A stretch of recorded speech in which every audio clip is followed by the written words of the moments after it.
Hello बच्चों, आज मैं आपकी पाठ्य पुस्तक आकृति के पाठ 1 आया बसंत कविता की व्याख्या करके बताऊंगी।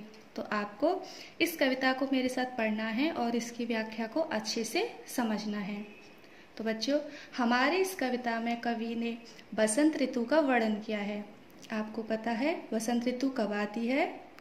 जी हाँ, सर्दियों के बाद हमारी बसंत ऋतु आती है।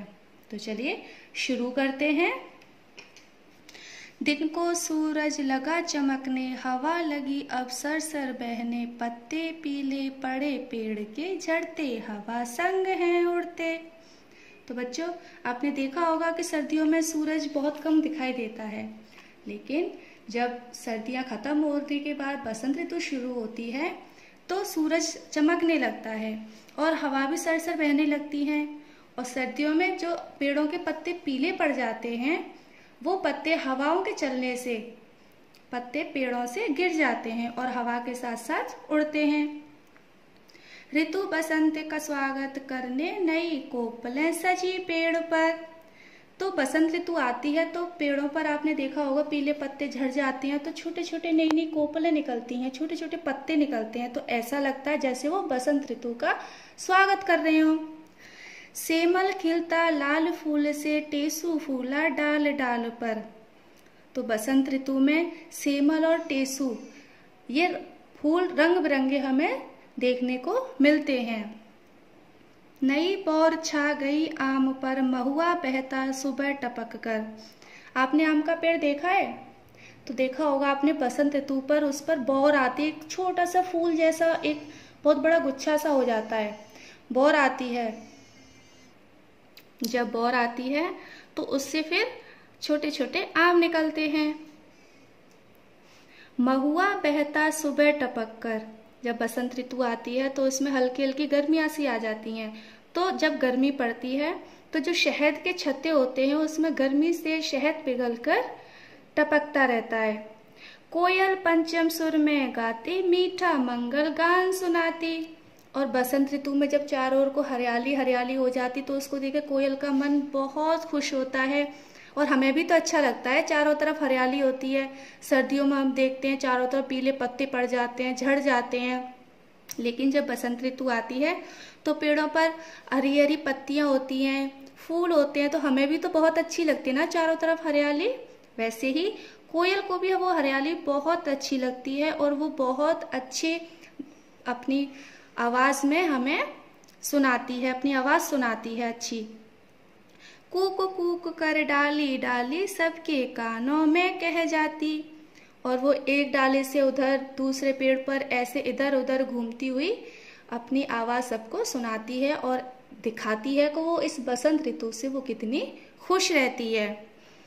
ऋतु बसंत छाई मतवाली, कचनारों की छटा निराली। आपने देखा होगा कि कचनारों के पेड़ होते हैं, जो कचनार का पेड़ होता है उस पर एक गुलाबी उसका बैगनी रंग का एक फूल होता है। तो चारों तरफ कचनार के पेड़ों पर वो फूल निकल आते हैं और वो चारों तरफ बसंत ऋतु की मतवाली सा छा जाती है। सरसों फूली पीली पीली, बीच खिली है अलसी नीली। यानी कि खेतों में पीली पीली सरसों खिली हुई है और उसी के बीच में नीली नीली अलसी भी खिली है। सरसों खेत बसंती रंग का, हवा चले पीला रंग लहरा। आपने देखा होगा जब हवा चलती है तो जब सरसों का पूरा खेत है वो बिल्कुल बसंती रंग का हो जाता है, बहुत अच्छा लगता है। और जब हवा चलती है तो पीली पीली जो सरसों है पूरे खेत में इधर से उधर लहराती है। मेला लगा रंग खुशबू का, फागुन का है ये जादू क्या। कवि कहते हैं कि चारों तरफ रंग और खुशबू का मेला ही मेला लगा हुआ है, ऐसा लगता है कि ये क्या फागुन है, क्या ये फागुन का जादू है। कड़ी ठंड ना गर्मी ज्यादा, तन मन फुर्ती से भर जाता। आपने देखा होगा कि बसंत ऋतु में ना तो ज्यादा सर्दी होती है और ना ज्यादा गर्मी होती है, तो हमारा शरीर भी फुर्ती में रहता है। अगर सर्दियों में देखा जाएगा तो हमसे अगर कोई कुछ बोलता है बेटा ये काम कर लो, तो सर्दी में हमारा मन नहीं करता, नहीं मम्मा हमें सर्दी लग रही है हम ये काम नहीं कर रहे। और जब गर्मी होती है तो गर्मियों में पसीने की वजह से कुछ काम नहीं होता कि हमें बहुत गर्मी लगती है।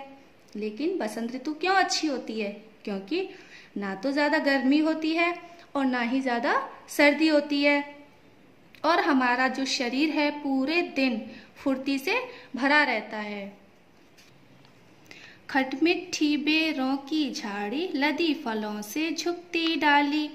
आपने देखा बेरों की झाड़ी, खट्टी मीठी बेरों की झाड़ी, जैसे छोटे, एक तो बेरी होती है बड़े, जिसपे बड़े बड़े बेर होते हैं, एक वो छोटी छोटी झाड़ी होती है जिसपे छोटे छोटे से बेर होते हैं। तो खट्टी मीठी बेरों की झाड़ी, लदी फलों से झुकती डाली।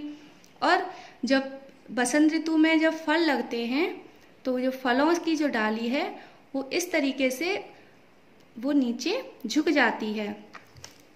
कच्ची अमियाँ खट्टी खट्टी, इमली भी अब मिलने लगती।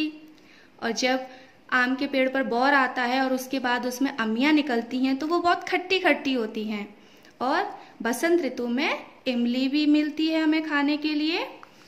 ठंडा शरबत अच्छा लगता, मुश्किल से अब नींबू मिलता। तो कवि कहता है कि बसंत ऋतु में ठंडा ठंडा शरबत बहुत अच्छा लगता है और अब नींबू भी बहुत मुश्किल से मिलता है, बहुत कम मिलता है नींबू। घड़े सुराही मिकने आते, सौंधा ठंडा पानी लाते। अब घड़े, अब तो घर में सबके फ्रीज वगैरह होते हैं तो सब उसमें अपना ठंडा पानी पीते हैं, लेकिन पहले घड़े सुराही बेचने के लिए आते थे तो लोग उसमें ठंडा पानी पीते थे और उसकी जो खुशबू होती थी वो बड़ी सौंधी सौंधी सी होती थी, वो पानी भी पीने में बहुत अच्छा लगता था। पतली ककड़ी हरा पुदीना, दही मठा अब खाना पीना। आपने देखा होगा बसंत ऋतु में भी ककड़ी होती है, मिलती है खाने को, हरा पुदीना भी मिल जाता है और दही मठा भी अब हमारे घरों में खाने पीने को मिलता है। शाम खुले में अच्छा लगता, हंसना खिलकर खूब महकता। और जब शाम हो जाती है तो सब लोग अपने घर से बाहर इधर उधर घूमने जाते हैं, बच्चे पार्क में खेलते हैं और सबको आपस में मिलजुल कर खेलना बहुत अच्छा लगता है। ये सुख थोड़े दिन के, आगे गर्मी के दिन लंबे। कवि कहता है कि जो हमारी बसंत ऋतु का समय होता है वो थोड़ा होता है, फिर उसके बाद गर्मी के दिन शुरू हो जाते हैं। अभी पढ़ाई सिर पर भारी, छोड़ो सभी मजे की बातें, करो परीक्षा की तैयारी। तो कवि कहता है कि अब अपनी पढ़ाई पर ध्यान दो और सारी मस्ती को छोड़ दो। मतलब मस्ती करो लेकिन हर चीज अपने समय से होनी चाहिए, मस्ती भी करो और पढ़ाई भी करो और अपनी परीक्षाओं की तैयारी भी करो। फिर तो लंबी छुट्टी होगी, सारे दिन तब मौज रहेगी। फिर बसंत ऋतु आती है, उसके बाद फिर गर्मियाँ आती हैं, फिर हमारी गर्मियों की छुट्टी भी पड़ती हैं।